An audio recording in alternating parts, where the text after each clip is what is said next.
Hi hello welcome back to our channel. ഇന്ന് നമ്മളൊരു സിമ്പിളായിട്ടുള്ള ഒരു അവിയലാണ് തയ്യാറാക്കാൻ പോകുന്നത്.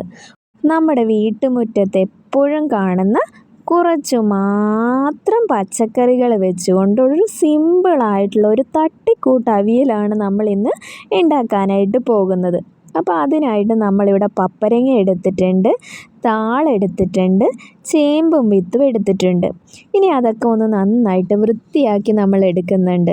അപ്പോൾ ചേമ്പിൻ്റെ ആ ഒരു തൊലിയൊക്കെ ചീവി ഒരു മത്തങ്ങയും കൂടെ നമ്മൾ എടുക്കുന്നുണ്ട് കേട്ടോ. ഇനി അതെല്ലാം നന്നായി തന്നെ തൊലിയൊക്കെ കളഞ്ഞ് നന്നായിട്ട് ചീവി അരിഞ്ഞ് നമ്മളൊരു പാത്രത്തിലേക്ക് മാറ്റി കൊടുക്കാം. അപ്പോൾ അതേ കഷ്ണങ്ങൾ മുഴുവനായിട്ട് നമ്മൾ ഒരു പാത്രത്തിലേക്ക് മാറ്റി എടുത്ത് വെച്ചിട്ടുണ്ട്. ഇനി അതൊക്കെ ഒന്ന് ചെറുതായിട്ട് അരിഞ്ഞെടുക്കാം. അപ്പോൾ നമ്മളിവിടെ മുഴുവൻ കഷ്ണങ്ങളും അരിഞ്ഞ് വെച്ചിട്ടുണ്ട്. ഇനി നമുക്കതൊന്ന് കഴുകി വാരി ചട്ടിയിലേക്ക് ഇട്ട് കൊടുക്കാം. അപ്പോൾ ചട്ടിയിലേക്ക് നമ്മൾ ആ കഷ്ണങ്ങൾ മുഴുവനായിട്ടും ഇട്ട് കൊടുത്ത് ആവശ്യത്തിനുള്ള വെള്ളവും ഉപ്പും മഞ്ഞൾപ്പൊടിയും ഒക്കെ ചേർത്ത് നമുക്കൊന്ന് മൂടി വെച്ച് കുറച്ച് സമയം ഒന്ന് വേവിക്കാം. ഇനി അതിലേക്ക് അരപ്പിനാവശ്യമായിട്ടുള്ള തേങ്ങ ചിരകിയതും മഞ്ഞൾപ്പൊടിയും കാന്താരി മുളകും ഉള്ളിയും വെളുത്തുള്ളിയും നന്നായിട്ടൊന്ന് ഒതുക്കിയെടുത്ത് വെച്ചിട്ടുണ്ട്.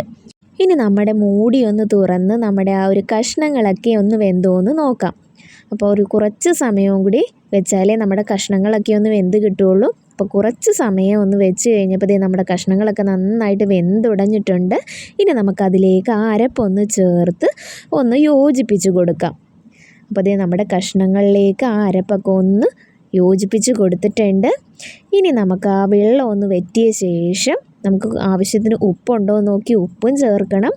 കുറച്ച് പച്ച വെളിച്ചെണ്ണയും കറിവേപ്പിലയും കൂടെ ഇട്ട് കഴിയുമ്പോഴേക്ക് നമ്മുടെ സൂപ്പർ ടേസ്റ്റി ആയിട്ടുള്ള സിമ്പിളായിട്ടുള്ള അവിയൽ ഇവിടെ റെഡി ആയിട്ടുണ്ട്. നമ്മുടെ വീട്ടിൽ എപ്പോഴും കാണുന്ന കുറച്ച് മാത്രം പച്ചക്കറികൾ വെച്ചുകൊണ്ട് നമ്മൾ തയ്യാറാക്കിയ ഒരു അവിയലാണ്. എല്ലാവരും ഇതൊന്ന് ട്രൈ ചെയ്ത് നോക്കാൻ മറക്കല്ലേ. Thank you for watching. By.